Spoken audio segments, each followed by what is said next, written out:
Hello everybody and welcome back to my channel.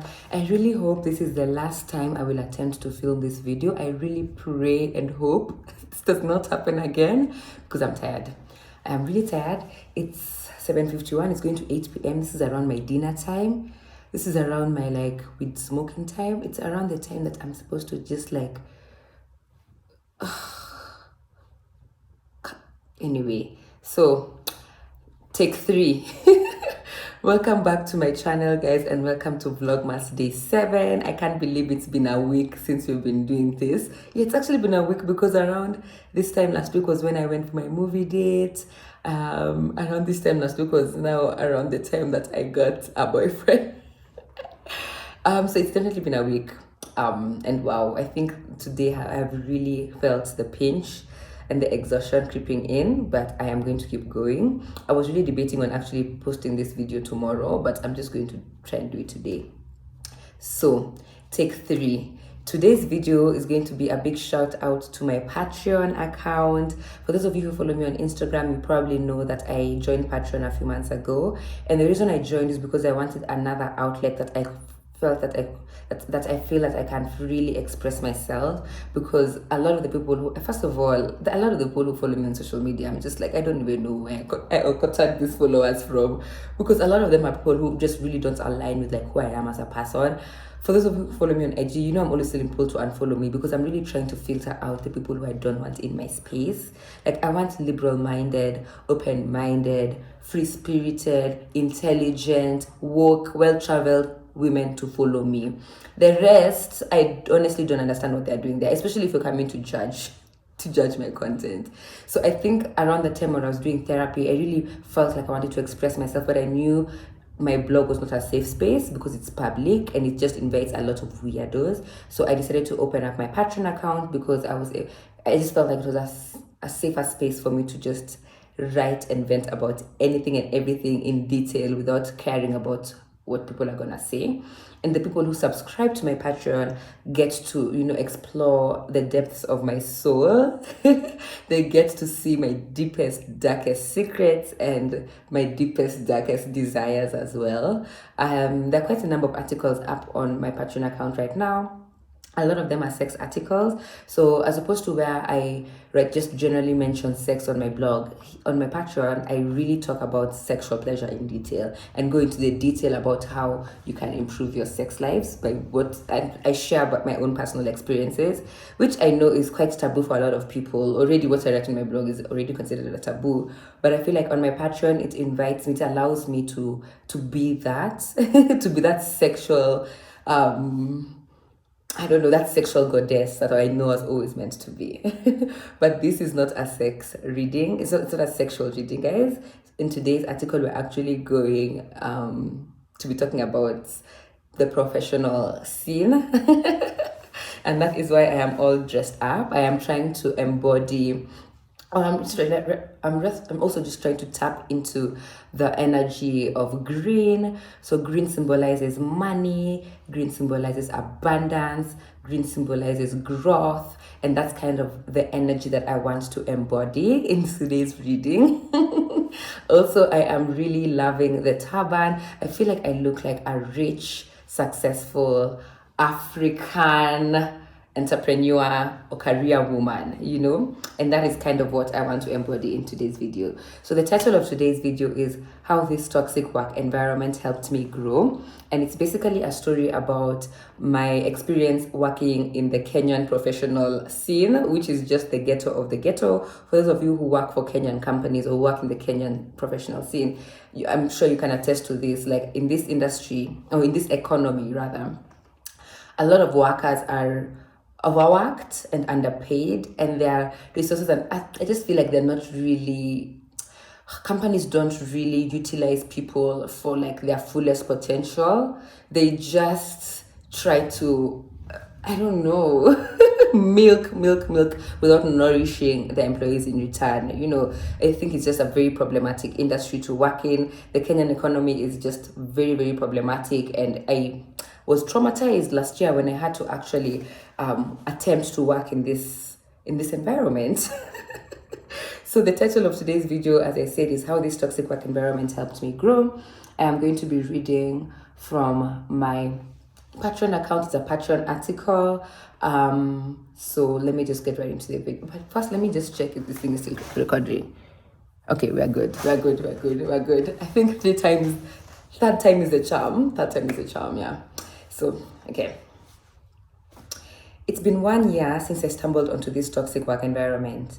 Don't get me wrong from the title of this article. I in no way advocate for strenuous work environments. However, in my case, this rude awakening was exactly what I needed to take that huge step in fully and solely investing in myself. This is my story. Around this time last year, I got a seemingly incredible opportunity to work for a digital media company called Africa New Media Group. They promised me a lot, but I soon learned how problematic the company was once I started working for them. If you've never heard of ANMG, they are a digital media company based in multiple African countries. They have several digital magazines in various African countries, stemming from celebrity culture to women's lifestyle. I initially applied to be the regional lead for their new women's lifestyle magazine called Yaza. I knew I was qualified for the position. I have run my own blog for almost 9 years now, which primarily used to focus on fashion but evolved to cover women's lifestyle. I have monetized my website and worked with multiple international brands. I have lived and worked in both Kenya and South Africa, where I made a name for myself in South Africa's media industry. I know the ins and outs of social media, and I am well up to date with the latest women's lifestyle news in both Kenya and South Africa. I am also a fashion entrepreneur who has reached incredible milestones. The hiring manager initially asked me to interview for the regional lead role. I met the CEO of the company for coffee at a cute cafe in Westlands, Nairobi, last July 2021. He is a middle-aged white American man who seems to have a lot of experience and an impressive background in the industry. I was really impressed by him and his intelligence. I could tell he was trying to read me by playing little mind games on me during the meeting, but I passed them all. He told me about the vision for Yaza, and I was totally sold on his idea. It sounded exactly like what I had envisioned for my own blog, Style Tech. But these guys just had all the necessary resources, support, and experience to pull it off. By the end of the interview, I was sure I wanted the job. I tried to negotiate a salary with him then because I also needed to make sure I was securing the bag, but he declined to talk about money and told me to discuss my salary expectations with the hiring manager. This was the first red flag. Before leaving, he told me that he had one condition that I had to accept if he was to offer me the job. He wanted me to walk away from my business completely and focus all my energy into his company. This was a huge blow as my creative business is my baby. However, at the time, my fashion business wasn't making money and I hadn't even worked on my blog for months. I had also lost my job at Picture in May of 2021, and this just seemed like the salvation I needed to get my career back on track. I would be writing again. How awesome was that? He also told me that I wasn't qualified enough for the regional lead due to my few years of experience and wanted to offer me a lower position as a writer and content creator instead. This was red flag number 2, as I knew I had what it takes to take on a higher role. Anyway, I still decided to accept the offer because I was hungry to learn. He had promised me intense training, a stake in the company, good benefits, etc. It sounded like an amazing opportunity. The only downside was that I had to walk away from my business. This man even wanted me to take down my blog. He knew I would be a threat and one of his competitors because of the content I already have on my blog that spans over many years. He knew my blog would be able to land me lots of other opportunities in the digital media space, and he didn't want that. He wanted me to be solely dependent on him. He wanted me to give up my portfolio to go and work for his company. It's giving modern slavery. In August 2021, I had my clearance sale for my fashion brand, went on a holiday to Mombasa, and by the end of it, I was ready to get to work. I started the writer's training program in September 2021. It was very intense. I rediscovered my love for writing, but at the same time, my limits were tested and my boundaries were pushed. I learned a lot. Despite this story ending badly, I'll forever be grateful for everything I was taught during my time at ANMG. And boy, wasn't I soaking in all the information. I didn't want to miss a bit. The training was 4 weeks long. We were several writers at the beginning of the training, And at the end of every week, they would cut out writers from the program depending on their performance. I was the only writer in my group who made it to the fourth week and was the first writer from those who went through the intense training to be offered a job at the company. Let's be honest, I had performed extremely well in the training.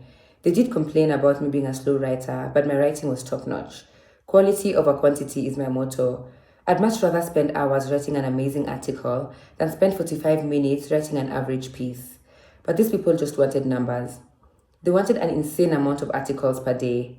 For them, it was all about pushing out as many articles as they could and not about pushing out the best quality content that they could get. Or maybe they wanted both, which made no sense to me, as I can't deliver the best quality content in a limited amount of time. I mean, I'm not a machine. Elsa Majimbo reference. Hello. At the end of the 4-week training, the senior lady who I had been working with sat me down for a briefing of the job role they would be offering me. Please note that this lady is a white woman based in Europe, and all our interactions were actually online. During the meeting with the white lady, she mentioned something about them having a really high employee turnover rate and tried to defend the company, saying all their previous employees were just lazy. This shocked me because up until this point, I hadn't done any extensive research into the company, and I started getting very wary about why so many of the employees were choosing to leave. It was a huge red flag for me. When I tried to discuss salary expectations with her during the meeting, she dismissed me and told me to talk about money with the hiring manager instead. So up until this point, no one has bothered to ask me what my salary expectations are, but they keep bombarding me with excess work and unrealistic expectations of what type of employee they wanted me to be.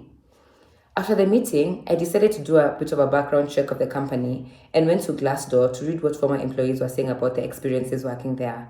The reviews were all negative. African New Media Group is basically branded as an African digital magazine written by Africans for Africa. However, none of the company leaders are African and none of them truly know about our struggles.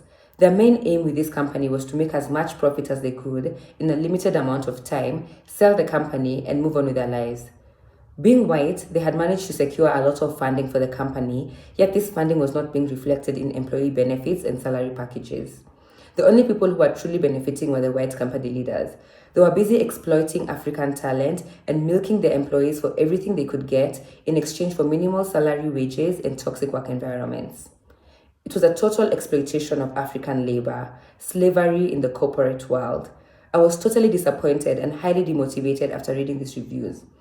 I was to start working the next week, but I couldn't bring myself to go, and so I stalled. The hiring manager called me that weekend to offer me the expected salary I would be receiving, which was way too low for what these people expected me to do. They wanted me to work like a donkey in exchange for peanuts.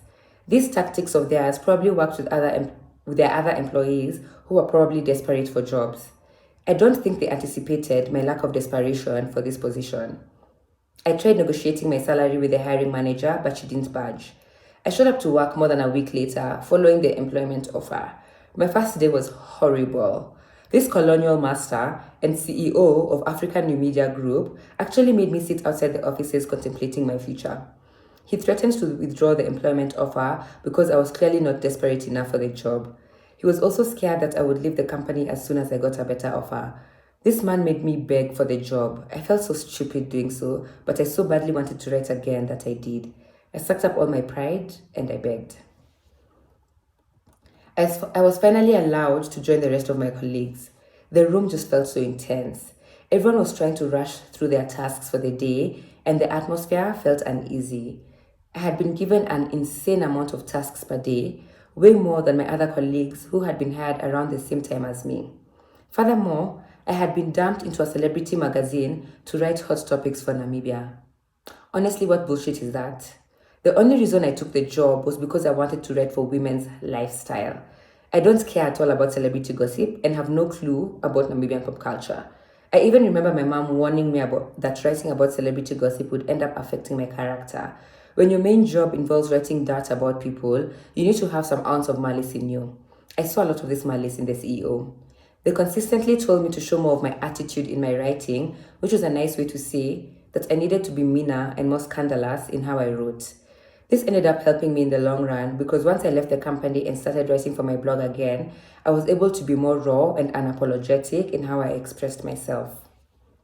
Anyway, at the end of the first work day, I stayed on for a bit longer to try and finish the unrealistic number of tasks they had assigned to me. My colleagues started gisting me. They all told me how it was not a good work environment. They laughed about how the oldest employee there had only been there for 2 months prior to me joining the company. All their feedback was negative. They urged me to immediately start looking for a job and to leave if I got a better offer. That scared me even more. That week, I went drinking each and every day after work. I was leaving the office at night, tired and stressed as hell. The next stop was the bar or the club. I know it was a really bad coping mechanism, but that was the situation. This toxic work environment drove me to alcohol abuse. That weekend, they also expected me to work. Can you imagine? Non-stop work and no rest. At this point, it would be good to note that the few articles I had written that week had done really well and some were even at the top of the list on Google Analytics. That didn't mean anything to the bosses because they wanted more and more.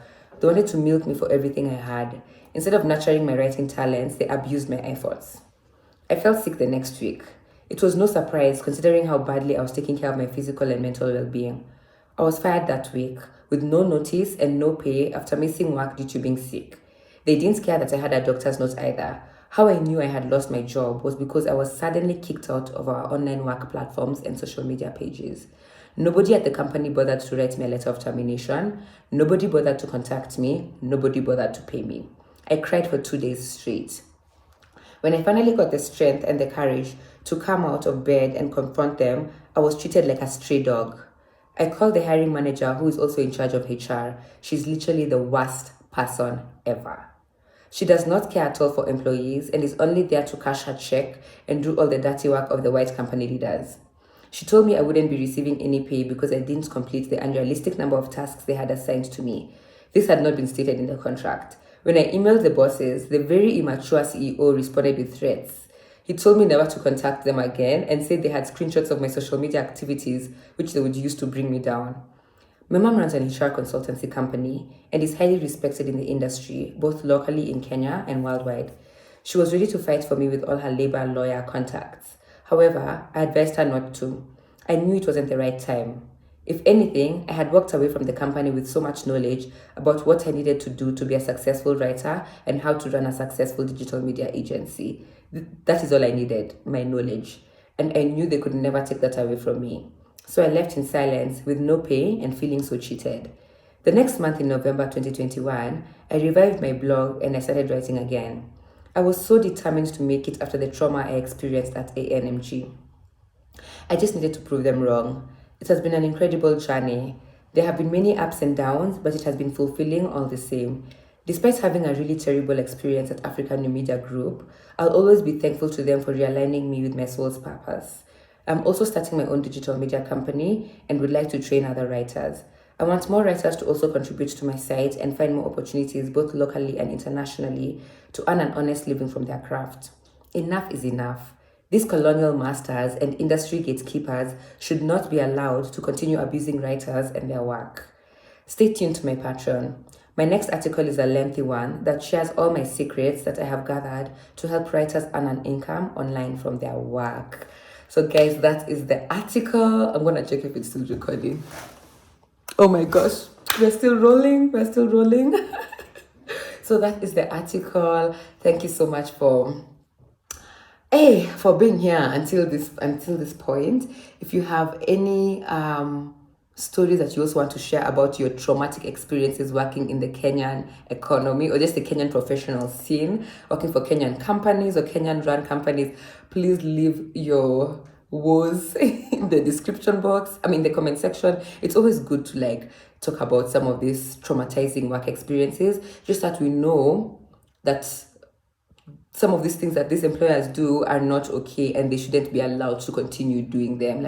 Awareness, I think, is the first step to trying to control or just trying to reduce these toxic situations that a lot of Kenyans find ourselves in. So yeah, guys, that is the article. In the next article on my Patreon account, which is it's an exclusive article, so it's closed to the public, but then if you subscribe to my Patreon for only $5 a month for the first 30 days, you will get access to this. So the article is titled "My Top 9 Secrets for Writers to Earn an Income Online." And in this article, I basically describe how I was able to start from zero after I left ANMG with no business, no career, no job, like nothing. I started from literally scratch, and how I was able to build a career for myself in the freelance online publishing space or freelance writing space for all of that. And how I've been able to like land opportunities to write for international publications and how to go about that, because even you can do it. So it took a lot of work, research, long hours, efforts, the training I went through during ANMG, and I think I have a lot to share, and there's a lot that I can help people with. So this next article will just be like a good place for you to start if you are a writer or you want to get into the writing space but you don't know where to start from. So definitely subscribe to my Patreon. I'm going to leave all of the details in the description box. Make sure to also subscribe to my YouTube channel so that you don't miss any of the Vlogmas videos. Follow me on Instagram, and I guess I'll see you in tomorrow's video, which is going to be a vlog. Hey, I'm tired of talking. I'm really tired of talking, but thanks so much for being here, guys, and I guess I'll see you later. Bye.